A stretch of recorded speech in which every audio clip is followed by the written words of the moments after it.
Ahí pueden estudiar. No habla. Ah, claro. ¿Cuál es ese número? ¿Es la 2? ¿Por qué pones ahí? Aquí está abajo el batería. ¿Y por qué no te lo pones? ¿Ah? ¿Por qué no te lo pones? Porque cuando tú escribes, no hay que escribir todo, pues.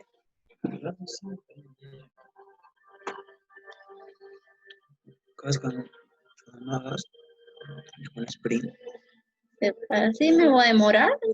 Okay. Sí, el David también me explicó.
Buenas tardes, buenas tardes, buenas tardes. ¿Se puede escuchar, por favor? ¿Me confirman si está conforme el audio para poder empezar?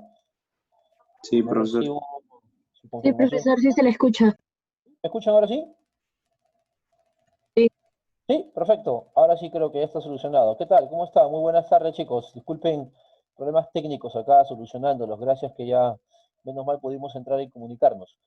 Reciban los cordiales saludos de la institución, muchachos, ¿qué tal? Muy buenas tardes. Vamos a empezar entonces la conversación, el tema del día de hoy. El primer tema con el cual vamos a empezar el siglo que vamos a llevar aquí adelante, el curso de historia, es justamente qué es la historia, ¿no? Un tema teórico, un tema que en el examen, el prospecto de San Marcos, últimamente pues ha venido en el examen de admisión muchas preguntas de teoría de historia, ¿no? O lo que también algunos llaman historiografía, ¿no? Hablar un poquito de fuentes históricas, ciencias auxiliares, para qué sirve la historia, padres de la historia, periodificación de la misma. Entonces lo que vamos a charlar, muchachos, en esto ahorita es básicamente de aquello, ¿no? ¿Para qué sirve la historia? Y vamos a hablar un poco de, básicamente, de teoría, ¿no? Que seguramente muchos dirán, ¿no? No tiene sentido, utilidad práctica, pero hoy día, como muchas de las ciencias, a las cuales seguramente tú ya has podido ver el prospecto, suelen preguntar mucho, ¿no? Suelen preguntar mucho por teoría, cosa que no se hacía antes. Antes las preguntas solían ser pues más directas, más dateras, ¿no? Hoy día se pregunta un poco también de la base del curso en el cual uno obviamente se maneja. Así que muchachos, sean bienvenidos. Vamos a empezar entonces el tema. Tema del curso, la historia, teoría de la historia. Objetivos de la clase, muchachos. Primero, reconocer la importancia de este curso como ciencia, ¿no? Tanto se ha dicho, tanto se ha conversado, tanto se ha hablado, tanto se ha criticado que la historia no puede ser una ciencia, que la historia no tiene análisis, no tiene metodología, que no tiene manera de comprobar lo que está proponiendo. Se ha discutido hasta el cansancio, se ha criticado mucho, ¿no? Para muchos solamente las ciencias demostrables, la física, la química, pueden ser considerados como tales, ¿no? La historia es una ciencia básicamente ¿por qué? Porque tiene un método. No un método como lo tienen otras ciencias, pero tiene un método no empírico, obviamente, un método racional, como diría René Descartes en el siglo XVIII, un método que obviamente usa contrastación, una área que obviamente no necesita del análisis directo de aquellos elementos que estudia. No se puede, obviamente, hacer un análisis de los personajes que estamos estudiando, no se puede retroceder en el tiempo, pero se puede racionalizar el pasado, entenderlo, comprenderlo, interpretarlo. Entonces, de ahí que la historia, como tiene un método y plantea hipótesis y contrasta, obviamente también se considera como una ciencia, con diferente método, obviamente. Conocer las diferentes fuentes históricas, ¿no? Es decir, conocer y entender cómo es que se hace una investigación en historia, cómo es que se entiende el pasado. Porque estudiar el pasado no solamente es pues narrar y contar, no solamente es pasar y contar fechas, personajes. Hablar de historia es entender el porqué de las cosas, es entender no solamente las causas y consecuencias de las mismas, es entender justamente la interpretación del suceso, del acontecimiento en su devenir, su trascendencia, ¿no? Y para entender eso hay que analizar las fuentes. Así como un químico, un biólogo, un botánico, un zoólogo estudia en la práctica con los elementos que tiene, el historiador lo que hace es estudiar las fuentes históricas, lo que nos han dejado del pasado, lo que tenemos del pasado. Si bien las fuentes no hablan, si bien las fuentes no te cuentan directamente lo que pasó, pero podemos sacar la información, analizándola, contrastándola, interpretándola, ¿no? Es una manera de estudiar el pasado. Identificar las ciencias auxiliares de la historia. Justamente para estudiar las fuentes históricas necesitamos del auxilio de otras disciplinas. La historia es una ciencia que se ayuda de otras disciplinas, de otras ramas. No solamente se estudia con documentos. Hay mucha gente que tiene la idea de que el historiador es solamente un ratón de biblioteca y que solamente se la pasa desempolvando papeles amarillentos y tratando de preguntarle al documento qué pasó y buscando información para simplemente pasarla, copiar y pegar, copiar y pegar. Y no, la historia también estudia restos que dejaron en el pasado, por eso se hace uso de la arqueología. Estudia restos fósiles, por eso hace uso de la paleontología. Estudia culturas actuales, pueblos actuales, por eso se ayuda de la antropología. Estudia monedas antiguas, por eso se ayuda de la numismática. Estudia escudos antiguos, por eso se ayuda de la heráldica.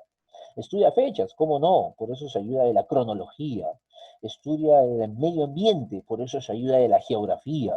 Estudia los problemas actuales contemporáneos, por eso se ayuda de la sociología.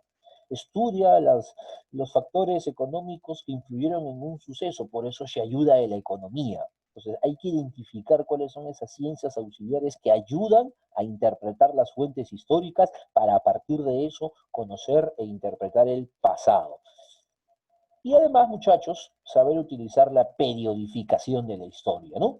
Muchos a veces dicen, ¿no? Periodificar la historia, dividir la historia, eso es muy, a ver, ¿cómo lo podría decir? Muy subjetivo, porque cada uno puede hacer su propia división de la historia. ¿Cómo dividimos la historia del Perú? Algunos la dividen en época pre-inca, época colonial, época republicana. Es la clásica división de la historia. Otros la dividen época de la autonomía, época de la dependencia. Hay muchas formas de dividir la historia. Es subjetivo, por eso digo, ¿no? Claro, pero hay algunas periodificaciones, hay algunas cronologías que son las más usadas, ¿no? Ya te comentaré cuáles son las que suelen más venir en exámenes de admisión. Entonces, muchachos, en base a estos objetivos, vamos a empezar el tema, reconocer la historia como una ciencia.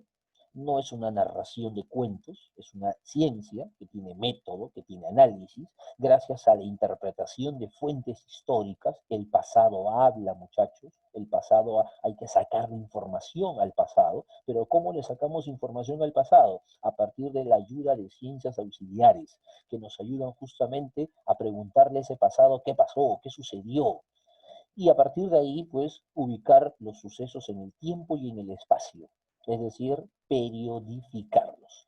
Bienvenidos, muchachos, entonces, ahora sí nos metemos de lleno, ya que sabemos más o menos los objetivos que tenemos. Vamos a empezar a conversar un poquito de por qué estudiamos historia. ¿Para qué sirve la historia? ¿Qué función, qué papel, qué rol cumple en el presente? ¿No?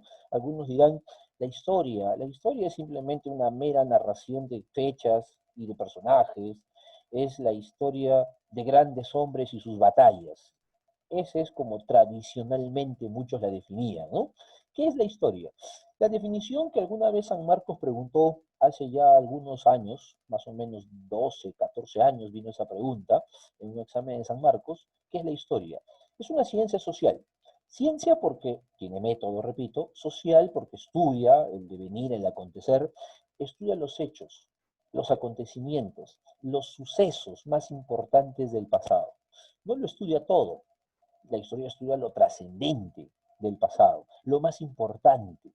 Por eso se dice que a veces es selectiva. Es selectiva porque depende desde qué ángulo también tú le des, ¿no?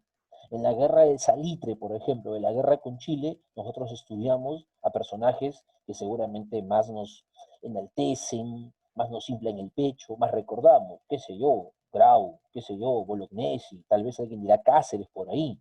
En Chile recordarán seguramente a otros personajes, recordarán a Letelier, al general Letelier, recordarán a Patricio Lynch, seguramente mucho mejor. La historia tiene eso también, parte de subjetividad, ¿por qué no decirlo, no?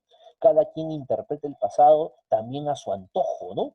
Eso ya escapa del factor científico, pero la historia se basa básicamente en estudio de hechos reales y concretos. La interpretación, eso queda a criterio de cada uno.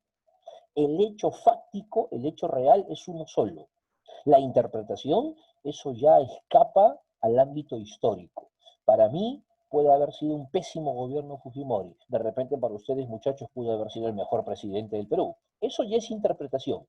Pero la historia que estudia, la historia estudia el autogolpe del 5 de abril de 1992, algo concreto. Entonces, el estudio de hechos concretos, eso es estudio histórico, ¿no? Eso es historiografía, como también se llama. Ahora, ¿para qué sirve estudiar esos hechos del pasado? ¿En qué me sirve? ¿Para qué me ayuda a estudiar el pasado? Bueno, la frase trillada seguramente, la frase ya tan mencionada, tan repetida, tan preguntada, muchachos. La historia es una ciencia que estudia el pasado, ¿para qué? Para proyectarse, para aprender de los errores del pasado. Es la maestra de la vida. Esa no es una frase mía, por cierto. Esa es una frase de Herodoto. Y como tú bien recordarás, es el padre de la historia, ¿no? El griego, siglo V antes de Cristo. Y Herodoto alguna vez dijo, ¿no? La historia es eso, la gran maestra de la vida.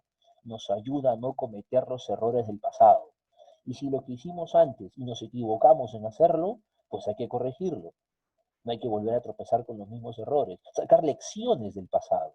La historia sirve para proyectarse, para mirarnos a futuro y para no volver a cometer los mismos errores o, en todo caso, aparte de enmendarlos, mejorarlos si se hizo algo en positivo. Para eso sirve la historia. Sirve para mirar en el espejo retrovisor, pero para justamente no cometer esos errores que de repente en el pasado se cometieron. Lo que conversábamos hace un momento, ¿es una ciencia? Bueno, es una ciencia porque aplica un método a sus fuentes, porque interpreta sus fuentes. Es una ciencia porque analiza sus fuentes y contrasta información. La historia no solamente se basa en, bueno, yo, José Luis Díaz, encontré el testamento de Francisco Pizarro y todo lo que encontré en el testamento de Pizarro le doy como validez. No, no, no, no, no. Tengo que interpretar, tengo que encontrar, por ejemplo, documentos del bando almagrista, de Diego de Almagro, y contrastar cuál era la posición de su socio, Diego de Almagro, versus la posición de Pizarro. No solamente me puedo quedar con la versión A ni con la versión B, busco una versión C y analizo información. Un dato, un detalle me lleva a otro. Entonces voy analizando y voy buscando. Eso es ciencia. Porque claro, si yo solamente me baso en una sola fuente, si yo solamente me dejo llevar por una sola fuente, eso no es ciencia, pues. Eso sería simplemente narración. Eso no es indagar. La definición más antigua de historia, muchachos, es indagar. Eso lo decían los griegos, ¿no? Antes de Cristo, en el siglo V, ¿no? Indagar. Un historiador es un detective del pasado, contrasta, busca información, la somete a pruebas heurísticas y hermenéuticas, como se dice. ¿Qué son pruebas hermenéuticas? Verificar si el documento es auténtico, porque hay muchos documentos que pueden ser apócrifos. ¿Y qué es prueba heurística? Verificar si esa información del documento la dijo la persona o la escribió la persona con subjetividad o no. Si mintió o no mintió, en pocas palabras. Tienes que hacer primero, un estudio de validez de la fuente, si el documento es real. Y dos, si el documento dice la verdad. O de repente es una versión subjetiva, antojadiza de la persona que escribió. Entonces la historia ya con eso te está demostrando que tiene análisis, tiene método, es una ciencia. Muchachos, seguimos por acá. Indagación. Indagar, buscar, tratar de interpretar, tratar de llegar. No sé si a la verdad, no sé si la verdad exista. Permítame de repente meterme al ámbito filosófico, ¿no? La verdad no sé si exista. Cada uno tiene su propia verdad, su propia interpretación. De lo que se trata es básicamente de tratar de analizar el pasado para darle una mejor interpretación, ¿no? Y la historia usa el siguiente método. Uno, vamos a empezar de izquierda a derecha, ¿no? Elige un tema. Es así como se hace una investigación histórica. Elegimos un tema. Tema X, cualquier tema. Según Jorge Basadre, el historiador más importante que tuvo este país de la República, fallecido hace 4 décadas más o menos, según Jorge Basadre, historia es solamente aquello que ha pasado 30 años del presente hacia atrás. Para Basadre, el gobierno de, por ejemplo, ¿no? El gobierno de PPK no sería historia, porque no han pasado los suficientes años como para considerarlo como tal. Podemos discutirlo, ¿no? Hoy día la historia estudia todo, todo lo que sucedió, lo que aconteció. Entonces, si elegimos un tema de historia actual, si quieres, o de historia muy remota, ¿qué hay que hacer? Formular una hipótesis. Formular una hipótesis de trabajo y manejarnos en base a esa hipótesis. No sé, un tema cualquiera, Napoleón Bonaparte, Revolución Francesa, un tema cualquiera, Imperio Carolingio, un tema cualquiera, feudalismo, un tema X, las cruzadas, en historia del Perú, por ejemplo, un tema, ¿Wari fue un imperio o no fue un imperio? Un tema X, los incas fueron una sociedad socialista, fueron una sociedad esclavista, fueron una sociedad de comunidad primitiva. ¿Qué tipo de economía tuvieron? Planteo mi hipótesis. Yo defiendo hipótesis A o B o C. Ya, tengo mi hipótesis. Ya elegí mi tema, elegí mi hipótesis. ¿Qué hago? Una revisión del estado de la cuestión. Como ves en la imagen, claro, Wikipedia no voy a usar, obviamente. Eso es un ejemplo que estoy poniendo. ¿Qué es revisar el estado de la cuestión? Bibliografía. Bibliografía. Es decir, revisar qué se ha escrito sobre el tema. Muchos historiadores han escrito sobre Wari, Lumbreras, por ejemplo, Ruchadi, por ejemplo. Muchos han escrito sobre los incas, Valdemar Espinosa, María Rostorowski. Muchos han escrito en Historia Universal. Tantos textos que se han publicado de Napoleón, etc. Entonces, ¿qué tengo que hacer? Una revisión bibliográfica. Yo no puedo lanzarme con mi hipótesis, yo no puedo lanzarme a proponer algo si primero no analizo, no veo el estado de la cuestión. Y luego de revisar el estado de la cuestión, es decir, lo que se ha publicado sobre el tema, busco fuentes primarias. ¿Qué son fuentes primarias? Chicos, yo elegí el tema de Incas, ¿no? Elegí el tema de Incas.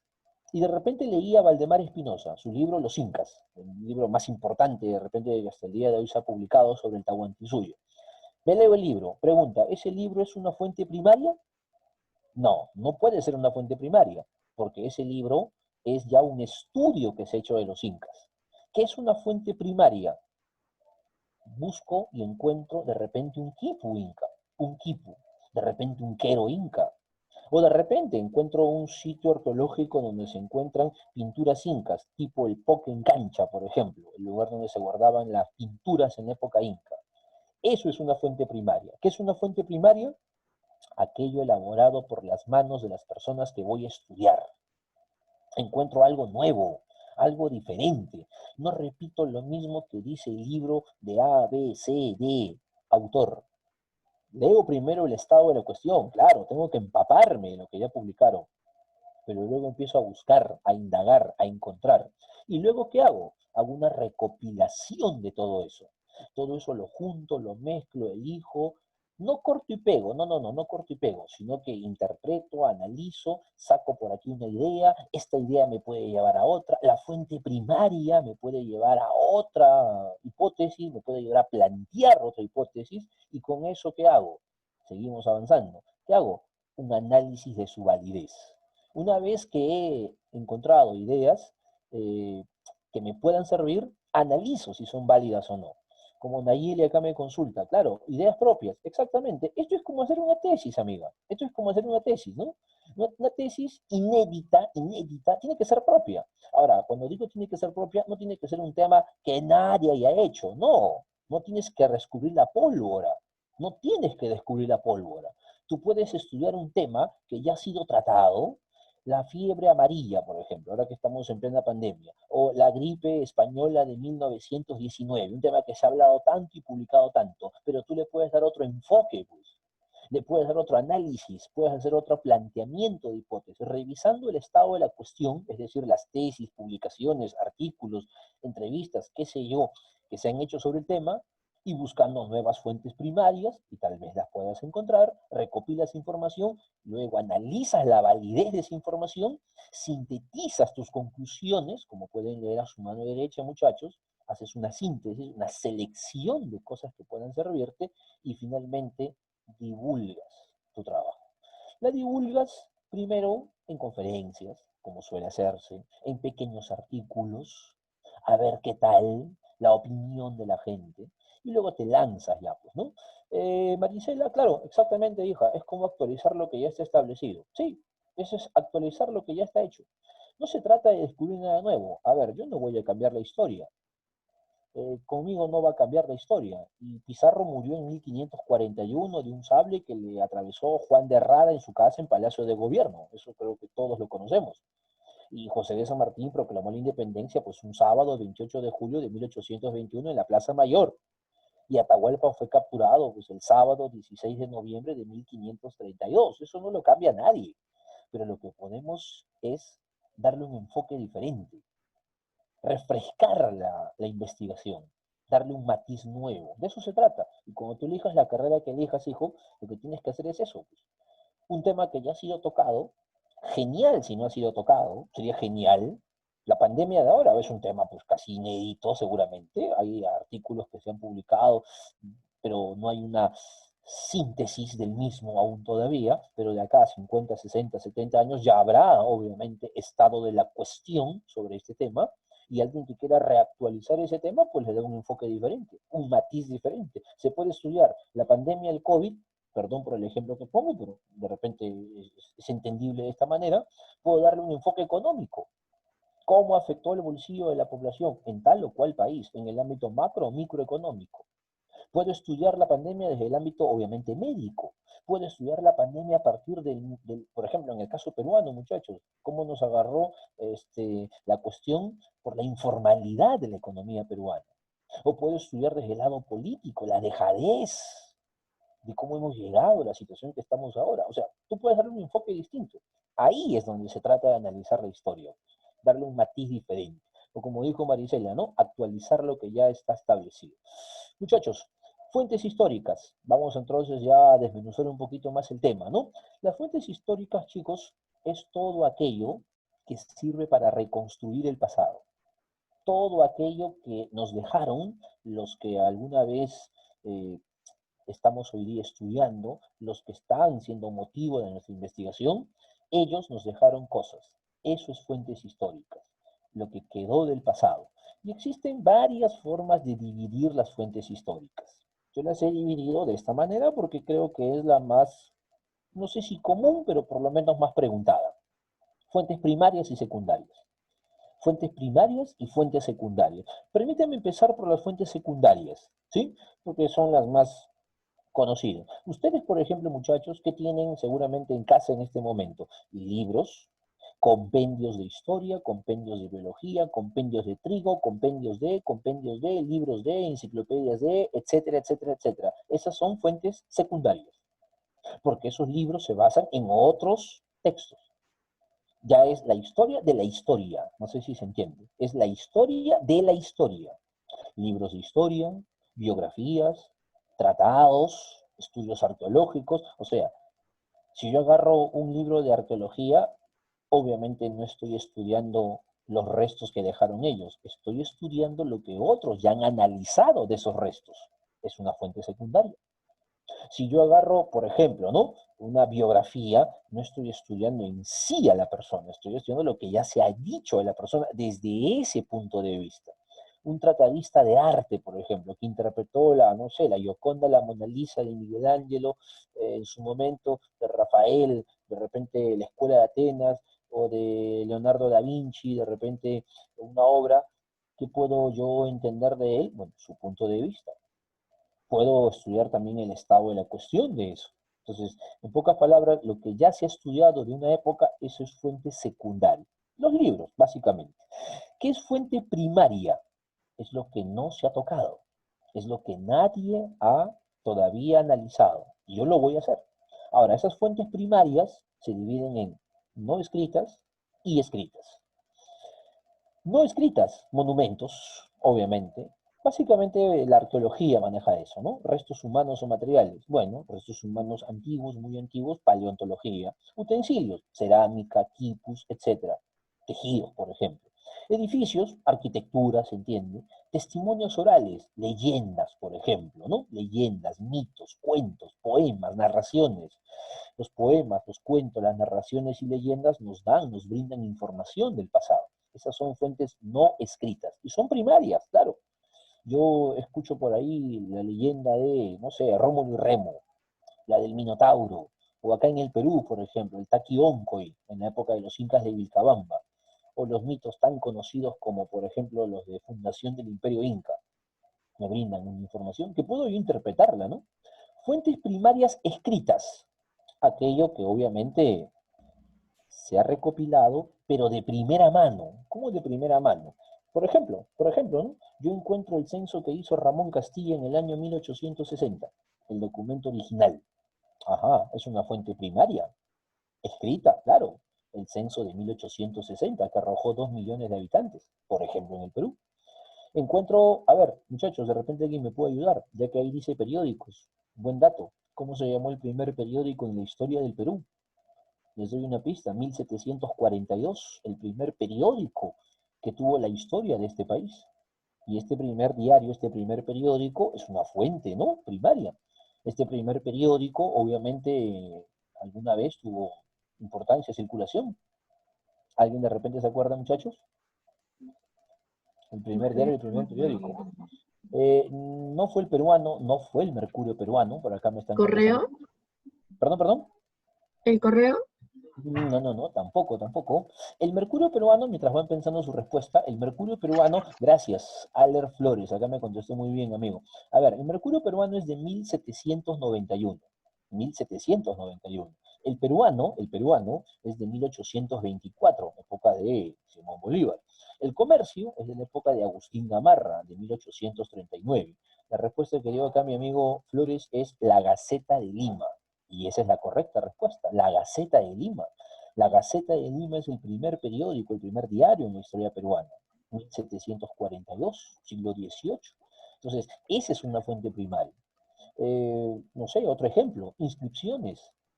Eso es epigrafía, ¿no? Yo encuentro inscripciones hechas en piedra, en material duro, yeso, mármol. Eso es una fuente escrita primaria, obviamente.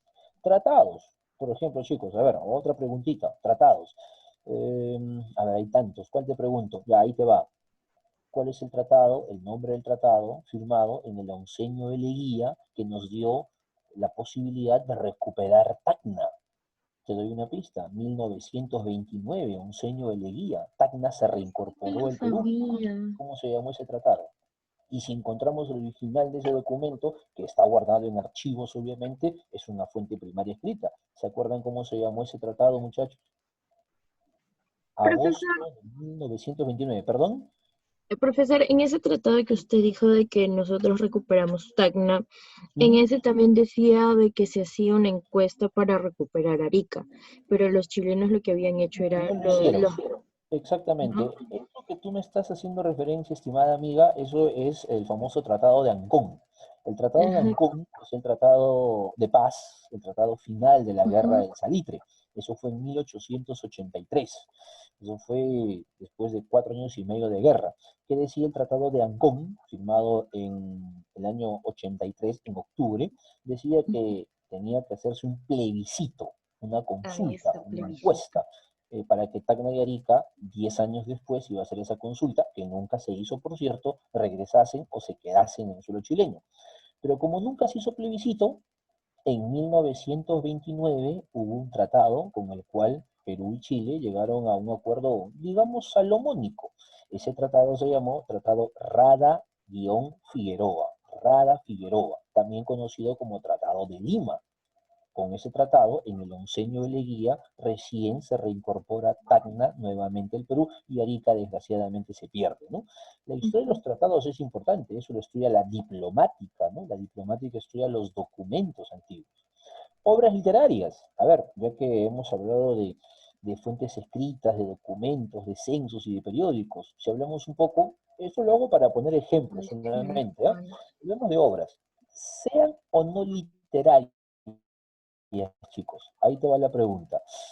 ¿Cuál es el cronista famoso huamanguino que escribía y dibujaba? Ricardo Palma, Si hablamos de obras escritas, Ricardo perdón, Palma, escuché por ahí creo la respuesta, disculpen. Ricardo Palma. Un famoso cronista, siglo XVII, que nos dejó más de 1000 y pico de dibujos en su crónica. Y esa crónica, Huamán Poma de Ayala, ¿correcto, Juan José? Esa crónica, famosa crónica de Huamán Poma de Ayala, conocida como Nueva Crónica y Buen Gobierno, ¿no? En este documento, en esta obra, que hoy día pues se conserva, encontrada en su momento en Europa, en Dinamarca, hasta dónde llegó, miren, ya se guarda y se conserva, entonces ya tenemos una fuente primaria de corte escrito. Es así como, muchachos, se recopila información. Fuentes primarias, fuentes secundarias. En algunos textos que tengas en tu poder, de repente has visto otra manera de dividirlas. Algunos habrán encontrado la clásica, ¿no? La típica división. Fuentes escritas, fuentes orales, fuentes materiales, fuentes audiovisuales, ¿no? Esa es la común. Fuentes etnográficas también, fuentes, digamos, folclóricas también. Bueno, es otra válida manera también de interpretarlo. La más, yo en todo caso recomiendo es primarias y secundarias. Las que digamos, ya han sido estudiadas por otras personas, fuentes secundarias, y las que son de primera utilidad, interpretación para una persona, fuentes primarias. Pero esas a su vez en escritas y no escritas. ¿Sí? Muy bien, seguimos muchachos. Hablemos un poco de las ciencias auxiliares de la historia, es decir, las disciplinas que ayudan a un historiador a hacer un análisis del pasado. Y tenemos varias de esas ciencias, disciplinas. Sí, Mariela, tenías alguna consulta, creo, disculpa. Que mi audio creo que está fallando un poquito. ¿No? Listo, seguimos entonces. Con toda confianza, de repente ahí no me escucho por el chat, entonces chicos, si tienen alguna duda me preguntan con toda confianza. Cuando digo ciencias auxiliares, me refiero a disciplinas que ayudan, auxilian en una investigación de la historia. Y las más conocidas, las que ves en tu pantalla. Hemos puesto solamente 11, digo solamente porque hay muchas más, ¿no? A ver, como jugando un poquito, muchachos, así breve y rápidamente, porque deduzco que esto ya muchos lo manejan. ¿Cuál de todas las que ves en la pantalla, por favor, es la disciplina, es la ciencia, es la rama que se encarga de estudiar las monedas antiguas, las monedas y medallas antiguas? La numismática, dice acá mi tocayo Juan José Díaz, correcto, hijo. La numismática, ¿no? La numismática se encarga del estudio justamente de las monedas y medallas antiguas, ¿no? ¿Cuál de las disciplinas que ves aquí es la que se encarga del estudio de la escritura antigua? Escritura antigua, también conocida disciplina, ¿no? Cuidado, porque ahí he recibido una respuesta por el chat que no es del todo correcta. No confundan escritura antigua con inscripciones antiguas. Cuidado con esa diferencia. No es lo mismo escribir que inscribir. A ver, para que quede claro. La ciencia que se encarga de estudiar la escritura antigua es la paleografía. Escritura antigua. Escritura. Paleo es antiguo, grafía es escritura. ¿Qué diferencia escritura de inscripciones? La escritura es sobre material blando, es sobre material suave, papel, básicamente eso, papel. La epigrafía, en cambio, es sobre material más rígido, más duro. La epigrafía es sobre piedra, mármol, yeso. La epigrafía básicamente es ya un estudio que se hace, por ejemplo, en restos. A ver, un ejemplo que puedo darte, 1922, a veces con los ejemplos se entiende mejor. 1922 se descubrió la tumba de Tutankamón. Howard Carter, el Valle de los Reyes, cerca del delta del río Nilo. Cuando se encontró esta tumba, ¿cómo es que Howard Carter sabía que el enterrado ahí era Tutankamón, el faraón adolescente, el faraón niño? Justamente porque supo entender las inscripciones que estaban en ese sarcófago de piedra.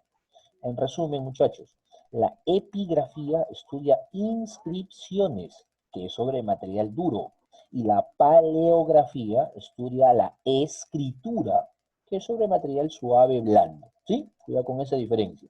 La numismática, ya mencionamos, estudia las monedas y medallas antiguas. Muchachos, ¿qué estudia? Ahora te pregunto yo, ¿qué estudia la geografía? La geografía.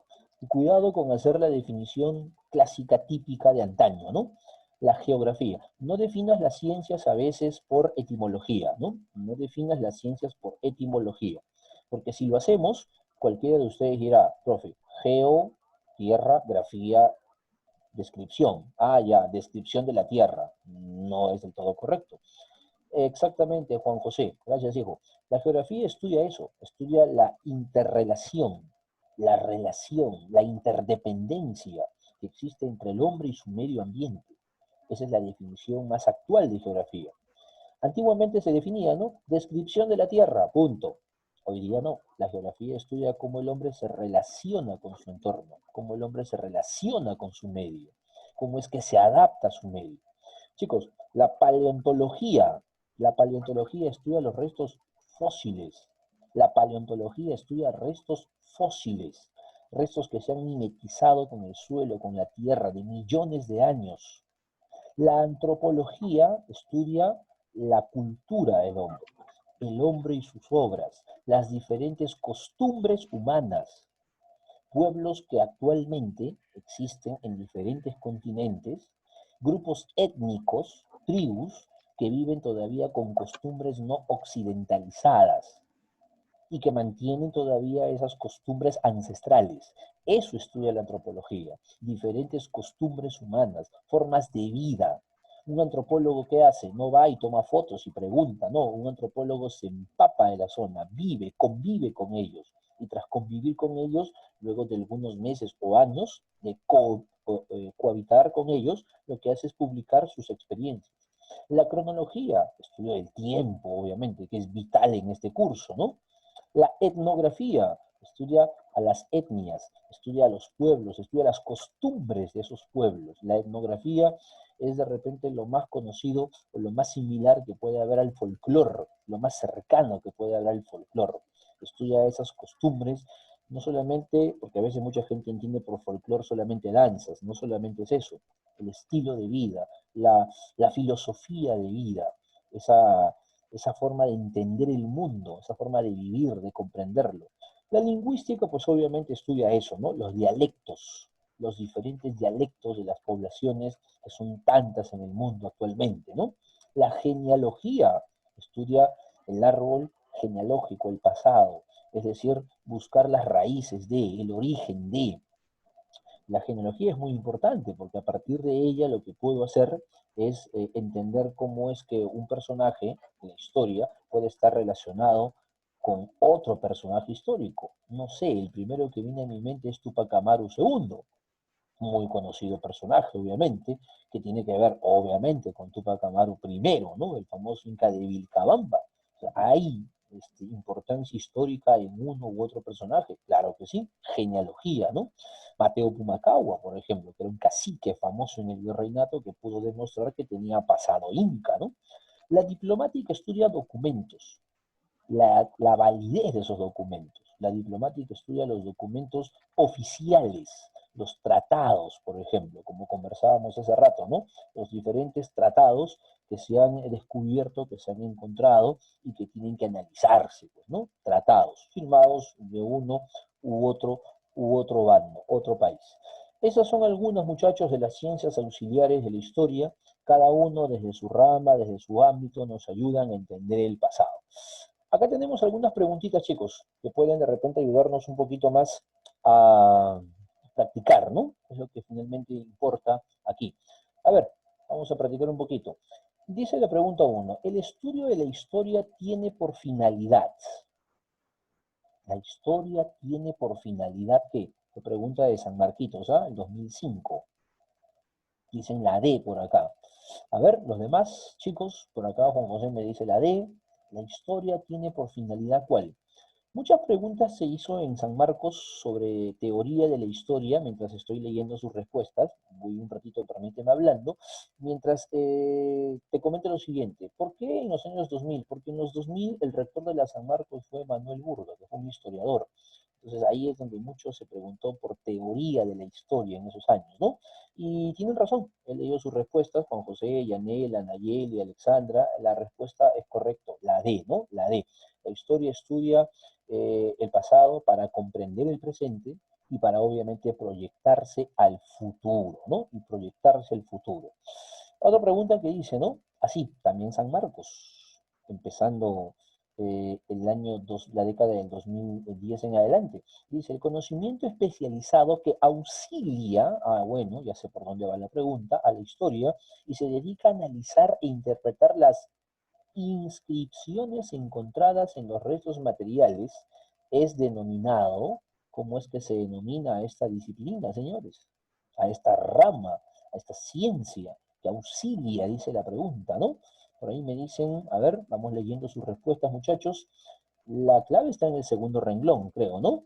Dice inscripciones. Y obviamente, muchachos, la respuesta es la epigrafía, ¿no? La epigrafía. Vuelvo a repetir, no confundamos paleografía con epigrafía, ¿no? Y acá tenemos algún dato más que puede ayudarnos a de repente comprender justamente cómo es que se estudiaba la historia, ¿no? Como un hecho, como un suceso, pero también la historia como método de estudio, como método de análisis, ¿no?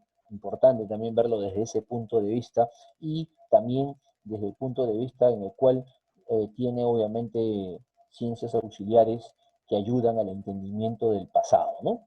Tenemos otras preguntas por acá, creo, sí. A ver, vamos a ver, muchachos, unas preguntitas más. Las fuentes históricas, dice, son determinantes en la investigación del pasado, de la historia. De todos los tipos, las fuentes documentales, dice la pregunta, se caracterizan por qué. Vamos soltando ahí las opciones, muchachos. Ajá. Las fuentes históricas, dice, son de todos los tipos, las fuentes documentales, las que se caracterizan por qué. ¿Cuál es la función principal de las fuentes documentales o en qué se caracterizan las fuentes documentales? ¿Cuál marcarías? Documentales. Documentos. ¿Alguien por ahí? Ya estoy viendo sus respuestas por acá. A ver. Vamos a ir una por una. Elementos estudiados por la paleografía y la geografía. ¿Podría ser geografía, fuentes documentales? Tal vez no, ¿no?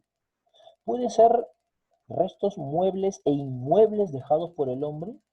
Mueble es aquello que es transportable. Inmueble es aquello que no se puede llevar de un lugar a otro. Veamos. Testimonios transmitidos de generación en generación. Fuentes documentales.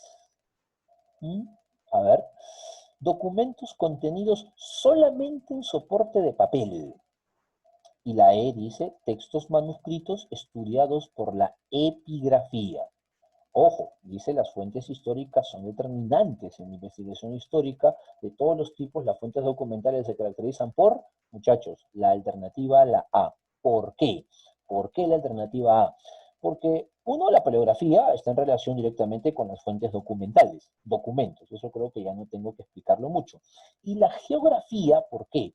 Cartografía, señores. Cartografía, documentos. No puede ser la B, muchos lo han respondido, ¿por qué? Por lo de bienes muebles e inmuebles. Eso más se presta a arqueología. Bienes inmuebles serían construcciones. Bienes muebles serían, por ejemplo, cerámica. Entonces hay que tener cuidado con ese detalle. Geografía no solamente es el estudio del hombre, cómo se relaciona con su medio ambiente, eso te lleva a la interpretación del mismo dato, ¿no? Es mucho más que solamente saber cómo el hombre se relaciona con su medio, es saber también qué métodos usa la geografía, y en uno de ellos es obviamente la cartografía, ¿no? Otra preguntita que hizo San Marcos también por aquellos años, ¿no? El 2005, dice, la ciencia que estudia los restos fósiles de animales, ¿no? Creo que eso está bastante más digerible, me parece. No genera mucha duda, me parece, ¿no, chicos? Claro, correcto, como ustedes me están comentando, la paleontología, ¿no? La paleontología. Bastante entendible, creo, la pregunta, ¿no? Y acá tenemos alguna información más de cómo se dividen las fuentes, ¿no? Las fuentes se dividen, se clasifican en fuentes directas o fuentes indirectas. Es otra manera también, muchachos, de dividir las fuentes históricas, ¿no? Fuentes directas, fuentes indirectas, es como decir fuente primaria o fuente secundaria. Es otra forma de decirlo también. Ten cuidado con eso porque una pregunta no siempre va a estar de la manera como te la han contado. Puede estar también interpretada, explicada de otra manera. Más preguntitas, muchachos. Por ejemplo, por acá. La historia tradicional. Profe, ¿qué quiere decir tradicional? Como se estudiaba antes, como se estudiaba hace 20, 30, 40 años, como se estudiaba en el siglo pasado. La historia antigua, tradicional, se caracterizaba por qué. Antes el historiador, ¿qué solía estudiar más? ¿A qué le daba más importancia? ¿Le daba más importancia al análisis? Creo que podemos descartar la A, ¿no? La historia antigua, tradicional, esa que solamente estudiaba fechas, esa que solamente estudiaba datos, esa que el profesor en colegio te decía, ¿no? Mencione las 10 obras más importantes del presidente tal, esa no analizaba. Puede ser la B, narrativa, parcializada y memorista, social, futura y humana, creo que se escapa mucho. La D, ¿no? Crítica, creo que la descartamos. Crítica, absolutamente no. La E, memorística, libresca, o sea, solo basado en libros. Y antigua, muchachos, correcto, como por acá me están comentando, se presta más la alternativa B. ¿Por qué la B? Porque la historia era una narración. Muchos se han quedado con esa definición, ¿no? Ah, historia, ¿qué cuento nos va a narrar? Qué bonita es la historia porque nos va a contar y narrar cuentos. No es narración de cuentos. Y no debe ser parcializada. Y no debe ser memorista. Debe ser analítica. Por eso las preguntas tipo DECO que hacen el día de hoy en examen de admisión ya no son preguntas memoristas. Son preguntas para análisis, muchachos. Y una pregunta más, chicos. ¿Qué es un logógrafo? Buena pregunta. Es un dato que podría servirte de repente para entender cómo es que ha ido evolucionando el pasado histórico. En la Grecia antigua, creo que ya les di respuesta, logógrafos se les llamaba a los primeros que investigaron el pasado. Logógrafos es lo que llamamos hoy día pues, un historiador.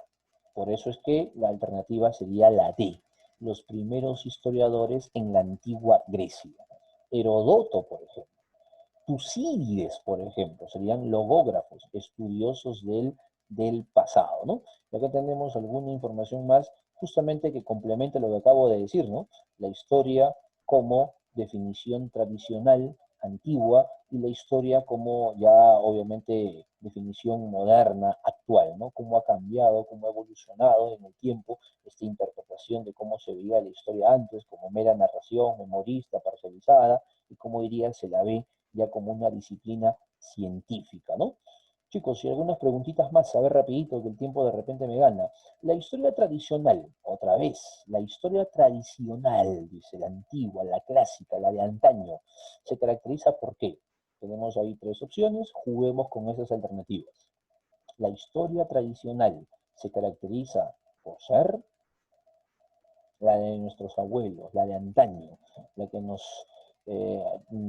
obligaba a tener que memorizar, aprender y repetir al pie la letra, ¿no? A ver, ser narradora y reconstructora de eventos, ¿puede ser? Estudiar los hechos desde arriba. Cuando digo desde arriba me refiero de los grandes hombres, de las grandes personas. Nos obligaban a aprender las biografías de, ¿no? A tener que memorizar datos. Preservar variedad de testimonios visuales, orales, etc. Señores, la alternativa sería la D. ¿Por qué no puede ser 3? Porque hoy día la historia, ¿de qué se encarga? Hoy la historia ya estudia diferentes fuentes. Antes la historia solamente era narración, repetía lo que decía el documento, repetía lo que dijo la persona en su autobiografía. La historia era narradora, repetía información, pero no analizaba. No analizaba, no tenía variedad de testimonios, no contrastaba, no corroboraba, no hacía uso de fuentes históricas, menos de ciencias auxiliares. Siguiente pregunta, muchachos. La nueva historia, la actual, la moderna, la que estudiamos nosotros, la analítica, la que ya no pregunta cosas lateras, la que ya no pide fechas en el examen de admisión. Esa, ¿por qué se caracteriza? Tenemos ahí las siguientes opciones, muchachos, con sus alternativas. La historia de hoy, la historia nuestra, ¿por qué se caracteriza? Ser interdisciplinario, presentar temas tenidos como marginales, o sea, que nadie antes estudiaba, circunscribirse solo a hechos militares y políticos, realizar un análisis estructural, general. ¿Clave cuál sería, muchachos? Dicen la C por acá, estamos leyendo. A ver, ¿todos de acuerdo? Me dicen acá otra opción.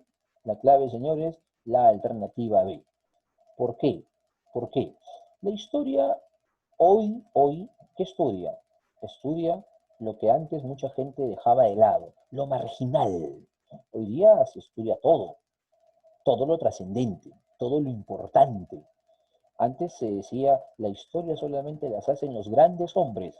Falso. La historia no solamente la hacen los grandes hombres. ¿Qué hubiera sido de Napoleón sin su ejército? ¿Qué hubiera sido de Cáceres sin sus montoneras?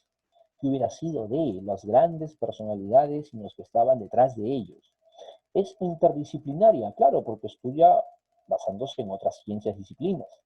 Además, realiza análisis estructural, analiza el todo, no se queda solamente en el estudio de lo superficial, estudia todo. Justamente, ¿no? Acá al costado tenemos alguna información que nos puede ayudar a cómo el análisis, la crítica, sirve para hacer un estudio más sucinto, más interesante de la historia, ¿no? No quedarse solamente en la mera repetición de lo que se ha dicho hasta el momento. Muchachos, algunas preguntitas más por acá. Ahí está, una preguntita más rapidito para practicar. Afirmar que la historiografía debe presentar diferentes lecturas de los hechos, ¿qué significa? Historiografía es el estudio del pasado. La historiografía de los incas, podemos sacar más de 20 libros de los incas, eso es la historiografía. Entonces, la historiografía que debe presentar diferentes lecturas de los hechos. Sí, ¿qué significa eso? ¿Qué significa que debe presentar diferentes lecturas de los hechos? Ser objetivo, subjetivo en la historia, punto medio en la objetividad, imparcial en los hechos históricos, o mediatismo, o sea, rapidez, mediatismo histórico. Clave, muchachos, ser imparcial. Buscar ser imparcial. ¿Saben por qué no puede ser la A? Porque la objetividad en la historia, permíteme decir esto, y podemos discrepar seguramente, es bien complicada. Es bien complicada, ¿no? Es bien complicado eso, más aún en temas a veces muy controversiales, ¿no? Pídele a un judío ser imparcial cuando estudie el Holocausto. Pídele a un peruano a veces ser imparcial cuando puede tocar el tema de la guerra del salitre, ¿no? Debería, y eso es lo que se busca justamente, la imparcialidad en los hechos históricos. El historiador no es juez, el historiador no es un juez, el historiador no sentencia a nadie, la historia tampoco narra solamente, analiza, pero quieras o no, siempre hay alguna subjetividad de por medio. Que debería de buscarse que no haya es lo correcto. Por eso arriba dice diferentes lecturas de los hechos. no sesgar el pasado, no solamente mirar desde un punto de vista, desde un ángulo, con una sola lupa, no, analizarlo, ¿no? Una preguntita más, chicos. La metodología de la historia, el análisis histórico, ¿se encuentra relacionado con qué? Es decir, la metodología, el método, la forma como se estudia la historia, ¿está relacionada con qué? ¿Con el fin de la historia? ¿Con la reconstrucción de la historia? ¿Con la objetividad de la historia? ¿Con las fuentes históricas? ¿Con la subjetividad en la historia? Señores, es casi la misma que la anterior, con la búsqueda de la objetividad en la historia. ¿Por qué hay un método? Porque si la historia no tuviera método, ¿qué sería? Sería la B. Si no tuviera método, sería la B. Sería solamente reconstruyamos la historia, pues ya repitamos lo que todo el mundo dijo. Repitamos lo que todo el mundo dijo y amén. Así es, pues. Así es. Pero si hay un método, ¿el método qué busca? Ser objetivo, analizar algo para llegar, no digo a la verdad, no digo la verdad, porque como alguien dijo hace rato mientras conversábamos esto de análisis, es muy cierto, pues tú tienes que darle tu enfoque, y tu enfoque de repente de acá a 100 años o más o menos será superado. Y la Tierra antes era plana, entre comillas, ¿no? Y la Tierra se creía que era plana, ¿no? Bueno, ese es el punto de vista pues, medieval, y eso fue superado en su momento, ¿no? Entonces, la verdad es relativa, ¿no? Es momentánea, es del momento, es de la época, ¿no? Chicos, claro, acá tenemos algún texto que aparece al costadito, ¿no? La historia tradicional es narradora y reconstructora de eventos. Por el contrario, dice, la nueva historia se interesa en el análisis estructural, por eso advierte un cambio, ¿no?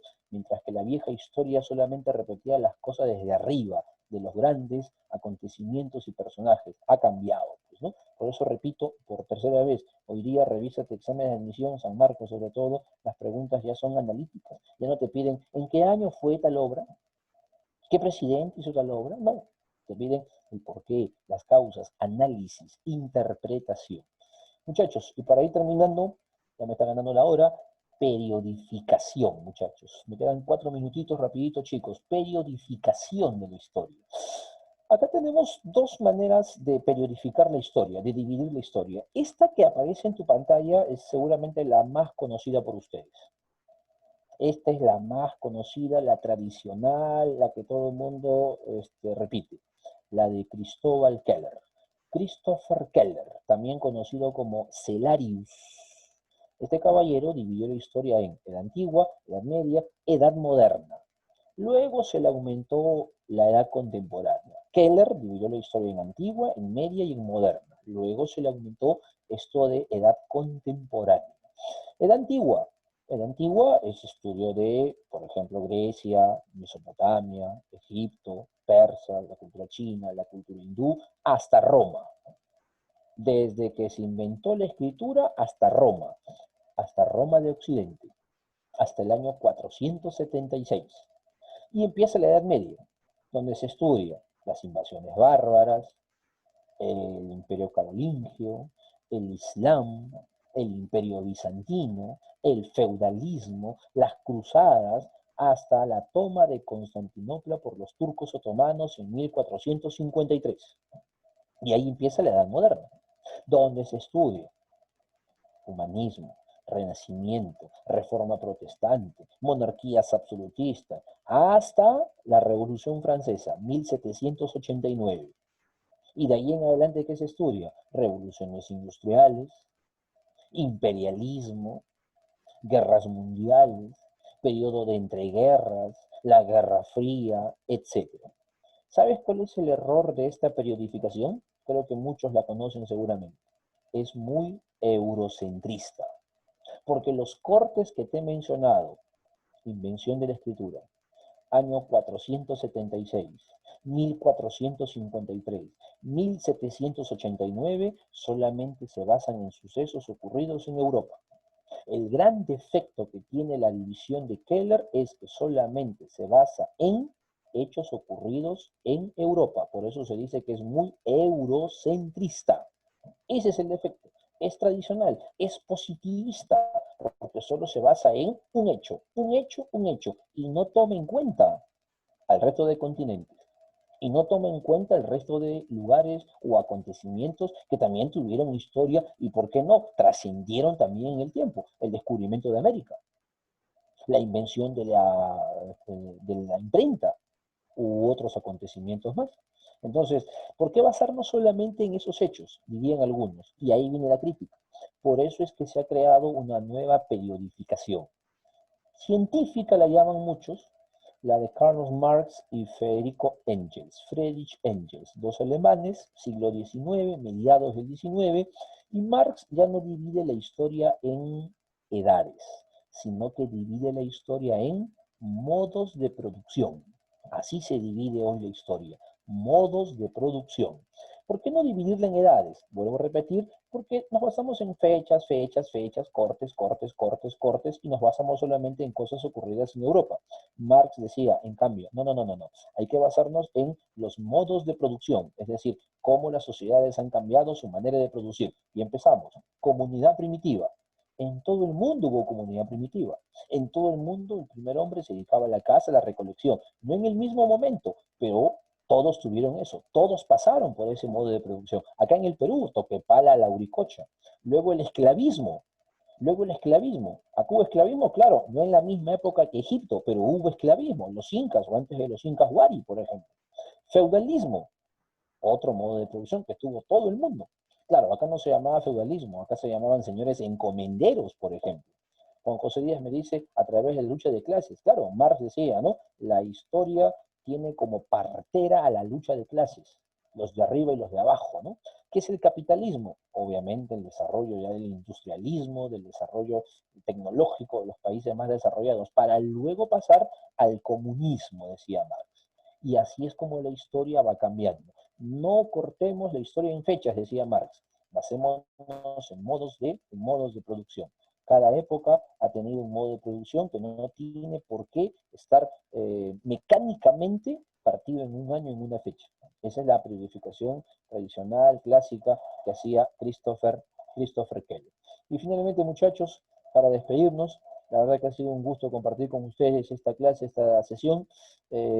Famosa frase de Jacques Legoff, un famoso historiador francés del siglo pasado: la ciencia del cambio, decía Jacques Legoff, la ciencia de la transformación y de las sociedades. Así es como definía Legoff a la historia, ¿no? Ciencia que permite el cambio y transformación de las sociedades, del devenir, muchachos. Muchas gracias por su atención, chicos. Ha sido bastante agradable compartir con ustedes. La próxima sesión, la próxima clase, continuaremos con el desarrollo del tema del curso. Creo que ustedes ya de repente tienen el temario, o en todo caso les voy avisando el tema de comunidad primitiva, origen del hombre, prehistoria, es lo que vamos a conversar la próxima sesión. Un gusto estar con ustedes, su amigo José Luis Díaz se despide, hasta Hasta otra luego, oportunidad. profesor. Gracias, Gracias por la muchachos. clase. Cuídense mucho, por favor. Hasta luego, profesor. Hasta luego.